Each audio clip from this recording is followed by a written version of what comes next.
From Lawrence, Massachusetts, right outside of Boston, we have one of the legends of hip hop on the show today, REKS.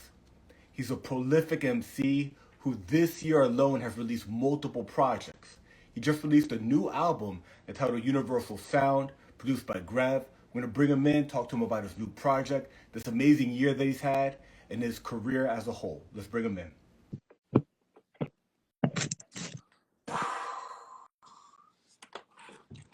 Peace, man. Peace, and respect. How are you, brother? Oh, my man, what an honor to have you on. Whenever, like this initial kind of like connecting, I'm always just amazed by the fact that we can do this. You know what I'm saying? Like, so I'm always kind of like, and now we're live together. You know what I'm saying? Absolutely. Yeah. Truly amazing times that we live in. You definitely have been leveraging all of the amazing technology that we have to have one of the most prolific years of your amazing career. It's hard to outdo yourself when you've been decades in the game, working with a who's who in the game. But 2024 has really been an amazing year for you. I think so. I appreciate, first and foremost, you acknowledging such, and it's just a beautiful thing that in 2024 I'm able to continue to build and add on to what I consider a formidable career in the thing I loved since I was a kid in the schoolyard. Yeah, you just dropped a new album, Universal Sound. New project with Greve. Talk to us about this dope project. Well, first and foremost, shout out to DJ Heron, who's in the building, who checked in. He's he did the cuts on the record by the name of Willpower on that record with Greve. Greve's out of Torino, Italy. Such a dope individual that I met on one of my trips my many trips out to Europe through the years, and we built a friendship and decided it was important for us to join forces so that we could spread some of his music to the States and my music to Italy in his stomping grounds, because he's a formidable individual in the Italian hip hop scene as a producer and as an MC. So on this record, he didn't do any rhyming, but he did all the production, and it was masterful. Wow. DJ Heron, such a dope DJ. It's amazing. You not only are you getting that Italian talent, you're getting that Miami talent. You know what I'm saying? That's right. Hip hop is truly global. Shout out to DJ Heron.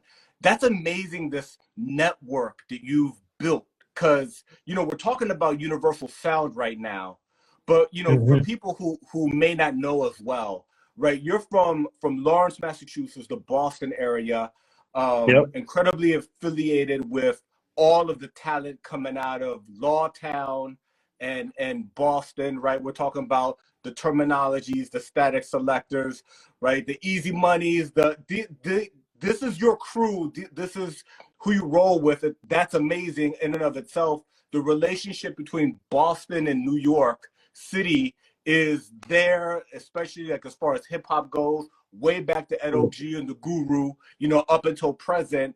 But you've created this highly connected network, and very kind of European, at least in 2024, global network. What an amazing thing that you've done. And we're talking about this project that you've built with Greve, who's based out of Torino, Italy. Now, he did all the production on there, but you've also got cats like Reef, The Lost Cause, Guilty Simpson, Ruste Juxx. You know what crime it is. Yeah, right? That's Ruste Juxx. What crime it is. Yeah, shout out to Juxx. One of my favorites. How can I forget Big Shug? What a dope project. Thank you. And shout out to DJ Classic, who also hailing from Miami, did the cuts on the last record, Pain. On the record, we got a chance to flip that Prodigy, Rest in Power, that record. You Could Never Feel My Pain. quick little cut on the back end of that record, so to send the record out in the right way. So yeah, the talent I feel on this record is massive. It's true. Like, my objective was to bridge the gap and get into different environments across the seas. And actually, last year started in Canada. To be quite honest, with the homie Half Cut, we did a record, an EP that was super dope. We collaborated and put together something to be very proud of. Shout out to Terminology, who was on that, Yolanda Sargent and DJ Deadeye, and entire production done by Cuddy Fresh. So it was my goal to start off and branch out to environments where I don't have the biggest following, but as much as we don't like streaming, and streaming is not my go-to for in any way, shape, or form as an artist, but the analytics and being able to navigate the terrains that we are, gaining traction and getting some attention, assists in some way in letting me know where I gotta get more footing in the game. So that's been a beautiful thing. Yeah, that's really interesting because as a performing artist, you are a performer, right? Not only are you prolific with the pen, but a lot of artists, especially now in hip hop, the money comes from shows and from merch at the shows and physical. That's kind of like a big portion of how you're able to earn a living. The streaming has become in a lot of ways like a business card. Exactly. There's something to be had in terms of like what streaming does offer. However, we need to, as a hip hop and universal music family, acknowledge and recognize other outlets. And when I say the family, I'm not just talking about us as artists, but I'm talking about fans who appreciate. If you're a true supporter of the artist's artwork and you really want to support, you really want to see them continue to thrive and strive, then you have to find ways of supporting by getting out to the shows and purchasing merch and being a spoken beacon for getting the art to the people in your network. So it's great when I went out to like places like Los Angeles that I haven't been in over a decade before this Ontario Thought Fest show. Shout out to 60 East and all the individuals who had me out, Underground Hip Hop, and we built and getting out to these other new environments is a beautiful thing for me, and I'll never stop loving that energy of finding new places to navigate. Yeah, that's dope. I'm glad that you mentioned you being out here. I missed you when you're out here. I wanted to make that happen so bad.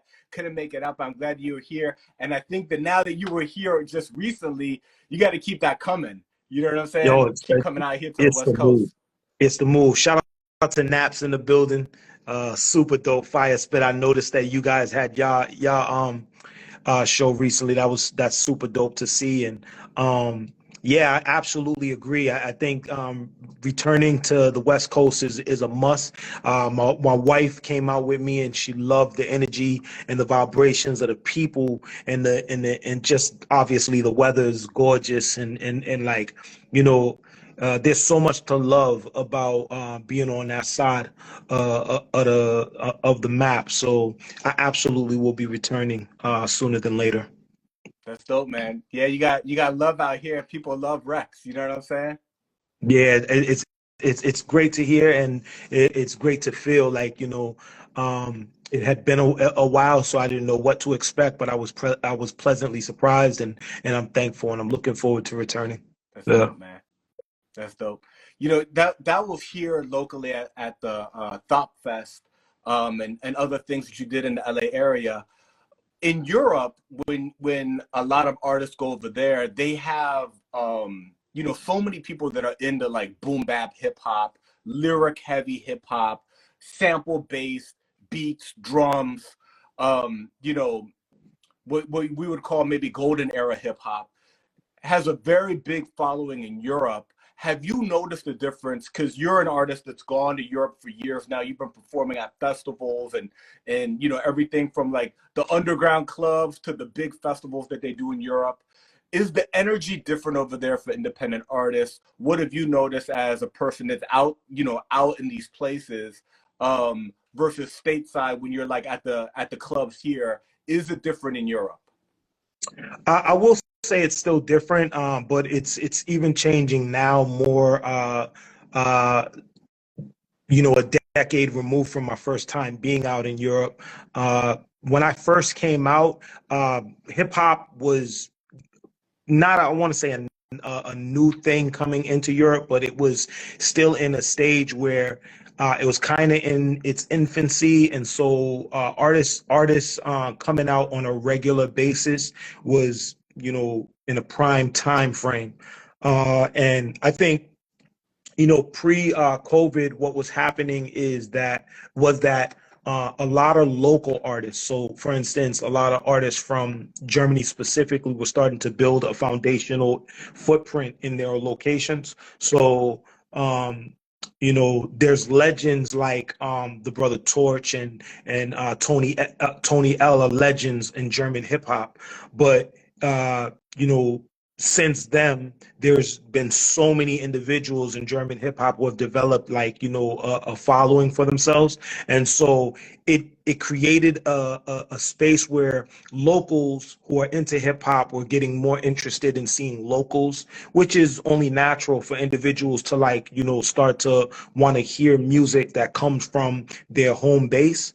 Yeah. And so the attention for foreign hip hop, like specifically from the States, not saying that it was dead, but it was dying down a bit so that individuals can kind of taste homebred feels. But I will say the aesthetics remain purer, I think, in many cases in Europe, like where individuals are true to the entire elements.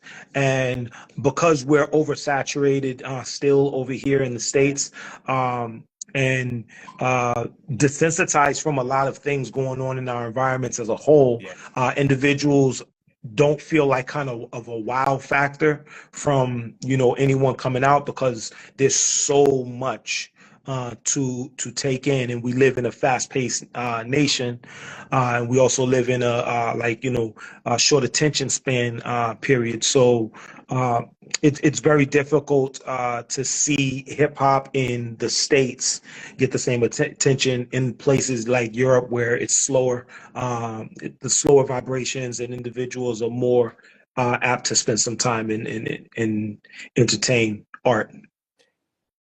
Yeah, that's really interesting the way you explained how things were in the local markets in, you know, these European countries, and then how they've kind of have their own homegrown artists that have you know, kind of done what American rappers had done. So now it's similar to basketball. Remember, like when the Dream Team first went over and just like crushed, and Of now they can course. ball. Yeah.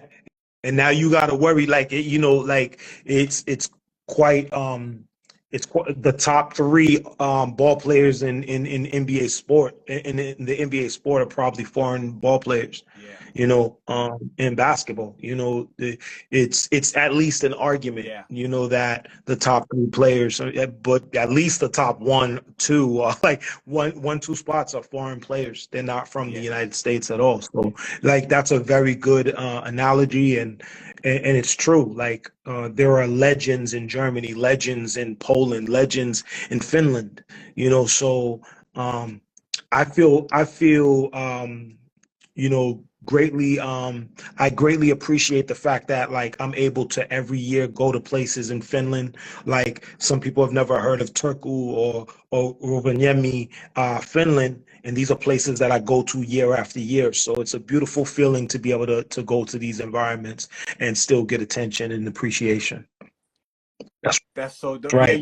you're one of these artists that there's not that many of them, but it's enough that you can kind of like be like, oh, that's what these cats are doing, right? But like yourself, brothers like Master Ace, Odyssey, you know, these are cats who have passport, will travel, and Ruste Juxx, you know what I'm saying? Like cats that Well, are out there holding it down for hip hop across the world, a lot of it in Europe, but also spots like um, Australia, South mhm. America, like Chile and Colombia, Brothers getting their passport stamped. You know what I'm saying? Oh, I see J. Ruby out there, absolutely. like, Yeah. you know, they're J. Rue working. lives. J. Rue lives out there.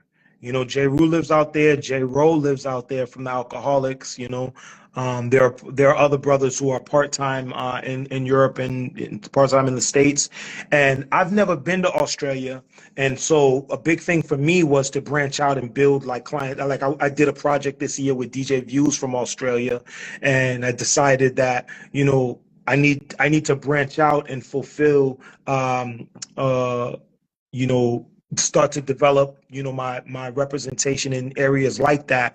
So the next goal is definitely Africa and South America. Like I've done some records with artists in South America, and with Africa, the big thing for me is I've been I've been on my study of the homeland for a long period of time. I'm deep into spirituality. I'm focused on reconnecting with who I am as knowledge itself, and I really need to tap into the homeland and be in the environment and create there. I feel before like I tap in and do stuff from like the new normal, which is to record a record and send it off to somebody. Whereas back in the day, we were in the studio environment working hand in hand and together.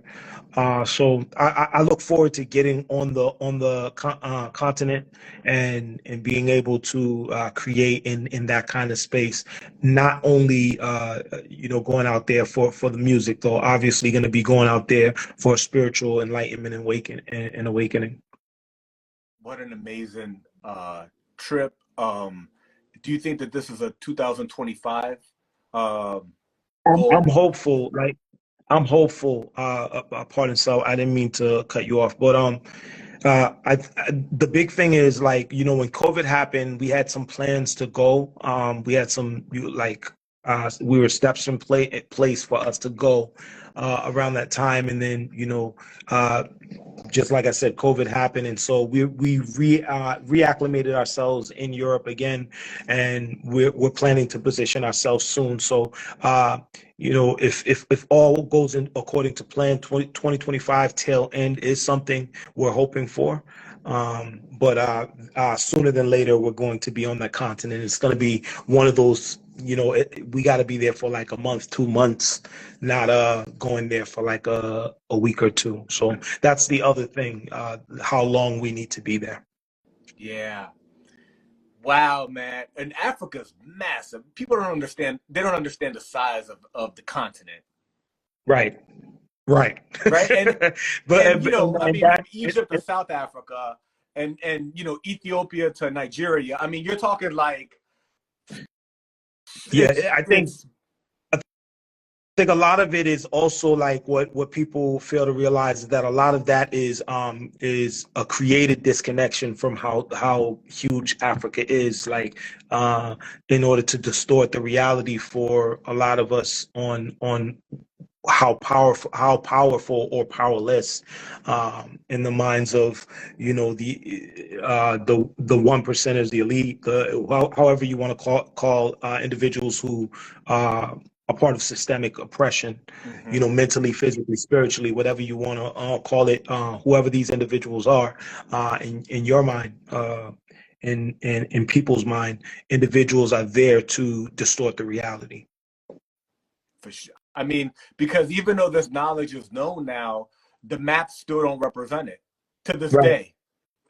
Right. And then there's those who will just consistently deny it. And there's so many people who feed into misinformation, and their sources, they're fine with their sources that will feed them misinformation, and not do the best method of checking information, where you fact check 5, 6, 7 different sources and make sure that they all line up to make sure that reality is consistent with the true identifiable reality. That's good. Yeah. Yeah. In Africa, where do you think that you're going to be kind of like looking at as maybe like where you land? Uh, so I'm definitely looking to stomp through South Africa. My objective is to go to Ghana, Nigeria. Um, Western Africa is big on my list. I'm a Kemetic spiritualist. Like I identify with Assad Set and Heru. So in time, Egypt is important and necessary. Ethiopia is important and necessary, and there's some difficulties in the Sudan, but Sudan is important. Kenya is important. All of Africa is important. Uh, painful location that I really want to make a main place to go to is the Congo, more so because of like uh, the covering of like what's going on in the Congo, the difficulties that people face on a day-to-day basis when it comes to the death tolls, the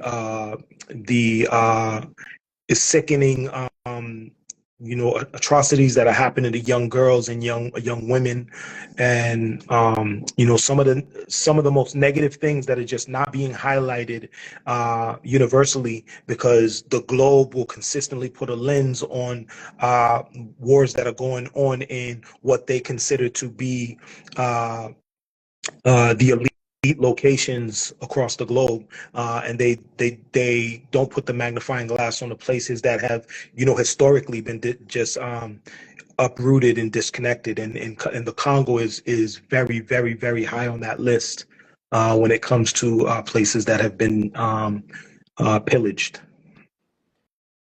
I think that that's a really important point that you just highlighted, that I want to make sure that we spend a little bit of time on, which is that even in war, there's like discrimination. Like they're covering very closely things happening and have been covering, and everybody's up in arms. It's like our cause now, right? For Right. things happening in Eastern Europe and Russia, Ukraine.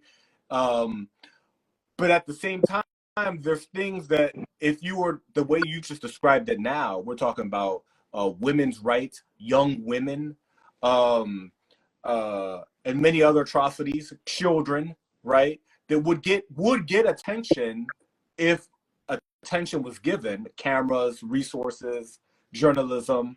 But even in war, there's discrimination. Absolutely. And I mean, obviously, we know the oppressor's intentions, the oppressor's language. And, dark skin toned individuals are going to be last on the totem pole in terms of, receiving attention and coverage and assistance and fairness. And that's not obviously any longer something that can be disputed. It's like it's not even a conversation. It's a conversation that people like kind of skim through and skim over and tend to neglect. But I just watched another war movie yesterday with my wife. A Tyler Perry movie. I don't watch Tyler Perry movies, but I watched the Tyler Perry movie, which was, about a beautiful group of individuals who were discriminated against while fighting for their country, right? And that situation is like, that's the normalcy then, and it's the normalcy now, right? And I brought that up not because of what that situation was for Black and brown women in wartime. It was more so to talk about the fact that that movie was navigating a over redundant conversation about World War II, which was an atrocity by all means and all accounts, right? But when you want to tell the storyline, you're going to consistently tell the same storyline over and over about how bad Hitler was. We get it. But I don't see any movies about Leopold. Like there are no movies about Leopold, and Leopold killed more Congolese individuals in not even wartime. He killed more Congolese people for ivory and rubber to produce rubber and to pillage the continent for gold and what have you, that Belgium consistently lives off of to this day. And there are no stories about Leopold's ghosts. You have to dig deep in books to know about Leopold, to read, The Heart of Darkness. There are books, of course, that you can read about it, but you have to dig deep to talk about Leopold. Good. Thank you for sharing all of that. Absolutely. And the way we got on this topic is we were talking about your career as a touring musician and how Africa is now on the list, and then where you were going to go in Africa. And you mentioned kind of on the short list, Western Africa, Nigeria, Ghana, but then also something that you have to do when you get out there, which is to go to the Congo. And to make sure that people jumping in and out and just kind of to recapture it. But I want that trip to happen, and I know you're going to write some incredible, during and then after this experience when it happens. Thank you. You have been, you're one of these MCs that it's not necessarily rapping about what's popular. You're coming it from something inside. You love hip hop. You came up in hip hop. I think you started as a break dancer and have sharpened your skills against some of the best to ever do it. But there's like this drive inside of you, which we saw this year. You have an album, Things, right? The hunger inside never gets satisfied, right? Like you've got this drive. Can you talk to us about where you think that comes from? Because it is an uncommon drive that you have. It's rarefied air even amongst some of the greats.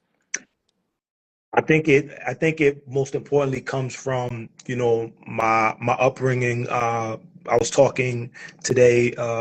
My wife and I were preparing staging a location for our podcast, which we're going to start soon. And our podcast and our conversation is going to be very rooted in mental health and the need to explore the difficulties that individuals deal with from trauma rooted from when we're young.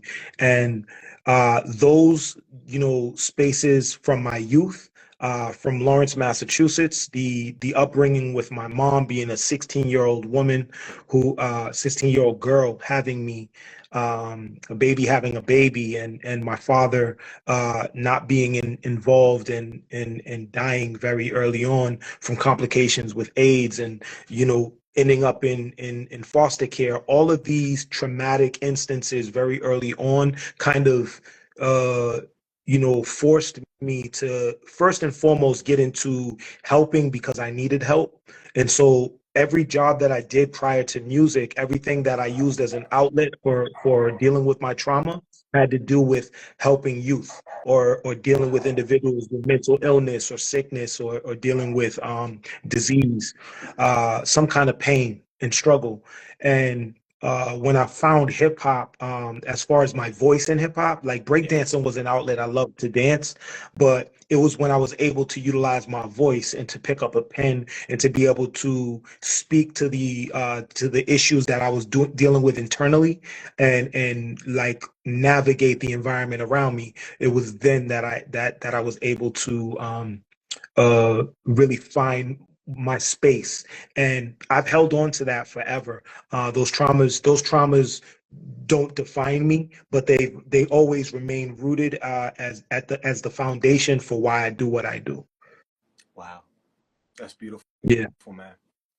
I don't remember the exact place I heard it, but there was a study done on unsuccessful individuals, and they had kind of these metrics, and like half of the people were like what you would think, where they came from resources, went to like good schools, and kind of were guided, and the other half, it was like incredibly common that like a young man lost his father before age 8 or 9, And you know, like this was a really common thing. So that at the very top of the food chain in different fields, you had kind of like these two groups commonly. You most common found these two groups. Those that were kind of like had, you know, a silver spoon, and then those who had some sort of a trauma that turned something on inside of them that never turned off, you know?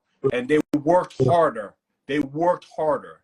They never stopped. You know? Yeah, I absolutely think that's very intriguing. And if you get the opportunity, please, if you find that, if you could share that with me, I'd love to, like, you know, explore and pay attention to that for some schooling food, right? I'll do Food for that, brother. thought. When I find it, you know what I'm saying? You know how that's gonna come, like Yeah. 5 hours from now, I'm like, I'm gonna send it to you. Yeah, send that to me. Send that to me. I mean, that's a powerful statement, and I think that's most real, not only just in you know, how we deal with everything socially, but I think it's politically, economically, every kind of like walk of life that you would think about. There are individuals who had to get it through the mud, who had to, like, you know, pick up the bootstraps and get it how they live. And then you had those individuals who might have been handed something opportunistically and strive that way. And it's interesting because not every individual who got it handed to them, you know,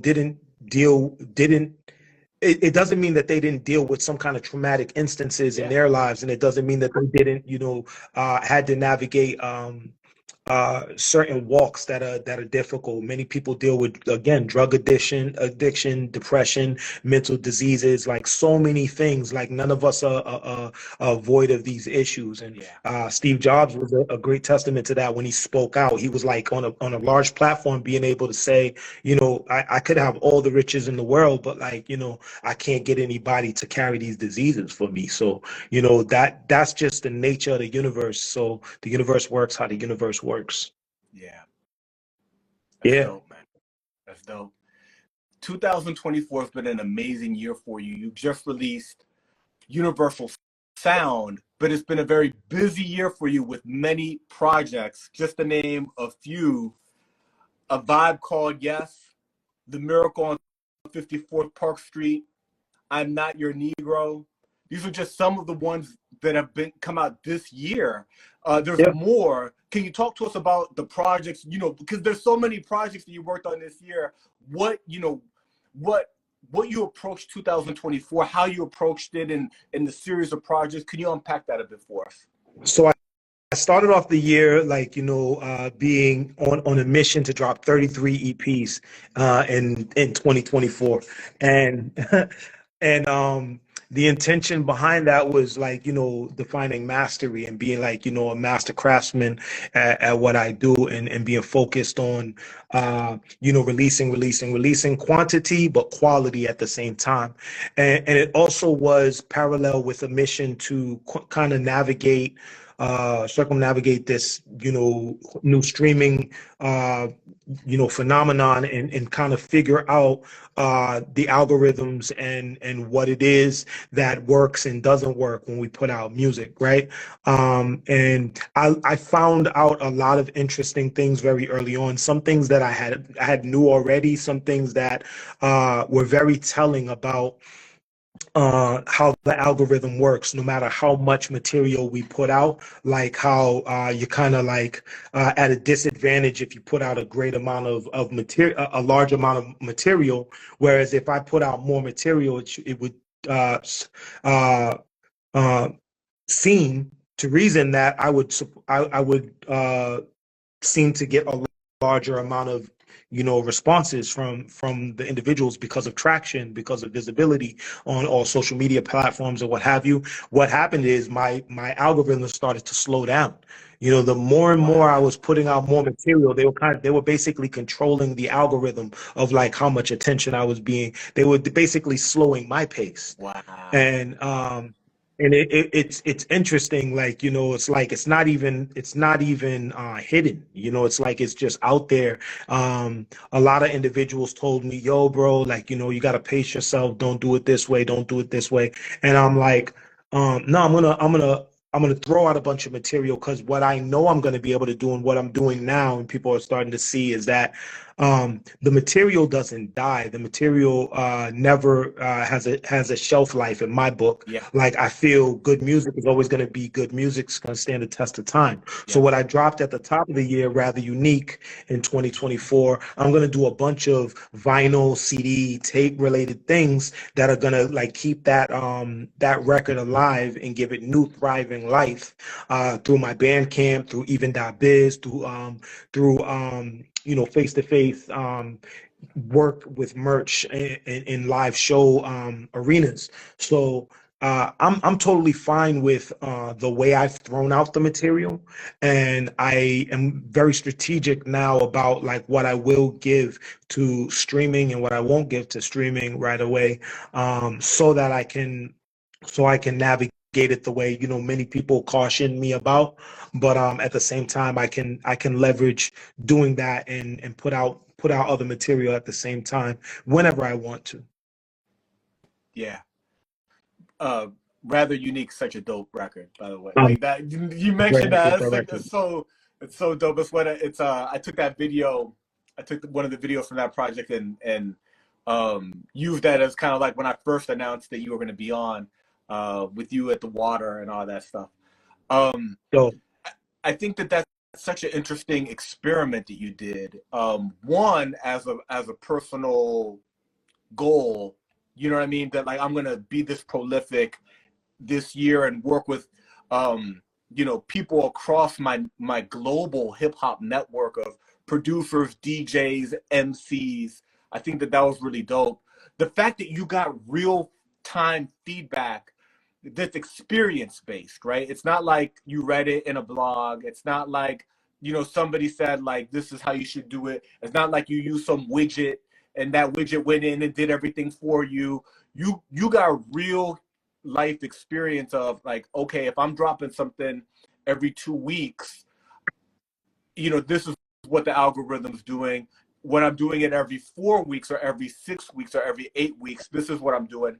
You got to see that they're actually throttling you and not allowing you to build momentum organically. It's almost like you figured out you're probably like on a tier, and that tier is allowed this, right? exactly. They like, you know, and the other thing is there are things like Chartmetric and Muso.ai that allow you to be able to kind of look at playlisting a certain way, and look at specifically Chartmetric allows you the opportunity to navigate the playlisting and be able to do like a third party like filtration. Like I would be able to go in, for instance, and look at all the things that all the playlists that I was placed on between Spotify and Apple and what have you, and I could take all those placements, and I could utilize the names of the playlist curators, and take those names and put them in a group of individuals based on how many followers they have, for instance. So I could say like, you know, these curators, they have 2,000 to 20,000 followers. So it's more likely for me to get put on these playlists. So these are the playlists I'm going to be able to focus on. So I'm able to, you know, kind of filter out a lot of the things that I'm not able to do through Spotify, Apple Music, iTunes, Amazon, right through this third-party app or third-party website, and they also, you know, give you kind of like a Chartmetric score. I don't know if you're familiar with Chartmetric at all. What is a Chartmetric? Chartmetric, like I said, is chartmetric.com. It's just a website that allows you to be able to get you what's called like a Chartmetric score. They look at you across all kind of social media platforms, and then they look at you across all streaming platforms. And your Chartmetric score is based on your relevance, you know, on Facebook, your relevance on Spotify, your relevance on, and you can kind of like do what's like comparables the same way you would do for homes in a neighborhood if you're like you know, scoping for real estate. and I could, put my name next to Pharaoh Monch and against Brother Ali and against Sky Zoo and against Elzai and against Torre and Terminology, and then see what I look like when it's on Bands in Town, Facebook, all these different locations. And it basically shows me where they are playlisting, where I'm playlisting. And it kind of gives you like a gray area to work with, to like kind of figure out what you're doing right and what you're kind of doing wrong, so I utilize it myself for like my streaming and for my social media content, and for other artists that I help out as well. But again, like I said, end all be all, we know that streaming is not the wave. It's not what's helping us as artists. It's maybe beneficial to anybody listening in as a fan, because I can just have all my stuff pulled in a folder for myself, but it's not true support. Yeah. Thanks for sharing all of this knowledge, bro. I mean, you're dropping. It's like when you get into the Mario room and they got all the coins. It's like, let's get them. Let's get them. Jewel after jewel. I appreciate that so much. And there's something that I keep wanting to ask, but the conversation's so dope that I keep just jumping into like the next question. But I want to make sure that we get a chance to capture this. You mentioned that you have a new podcast that you're going to be doing with your wife. Can you, if you have a name for that and anything you could tell us about that to make sure that we are able to plug that?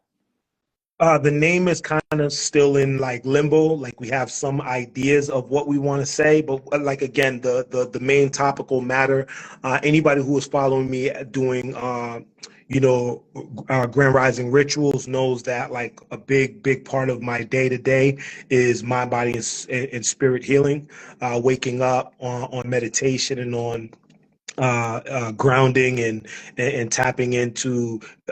I see all the beautiful books in the background. I'm an avid reader, and so reading live and topical matter consisting from mental health, health and wellness. So what we feed our mind, what we feed our body, what we feed our spirit is what we become.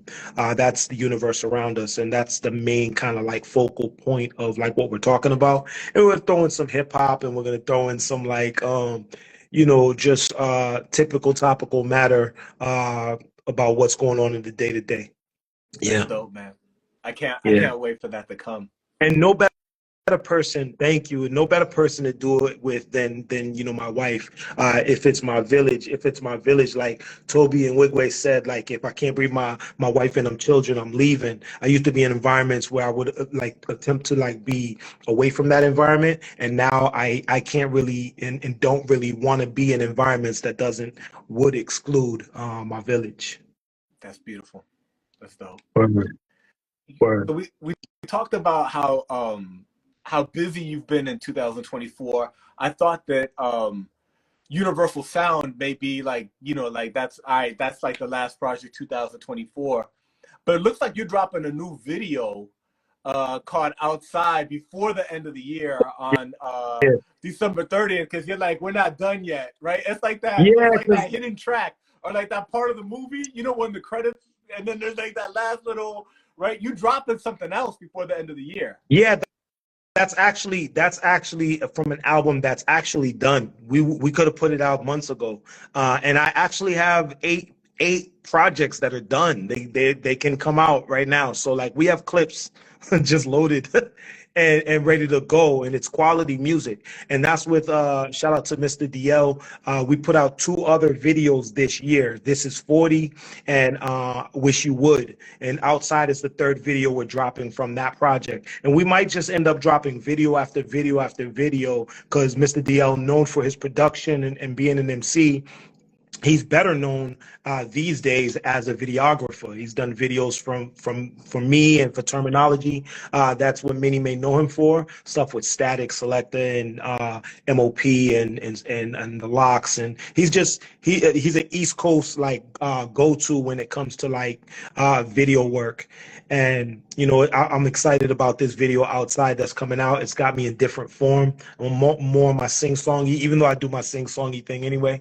But I'm more on that vibe. And then like I said, January we may just keep dropping videos and just let the album drop and feed the algorithm what it wants for this one. But like, we won't do that with everyone. Sometimes the algorithm won't even get to feel it. People might have to go to our subscription that we're building on Bandcamp, sometimes even .biz. You know, we're gonna drop some kits. I don't know if you know the kit access, where people can take the kit and tap it on the phone and use that to, like, you know, download the music. We're gonna do some fun stuff in 2025. No, I've never heard about that. So what is the? Cause you're on the next level. See, you're on like some other. You're on the cutting edge. So what is the kit?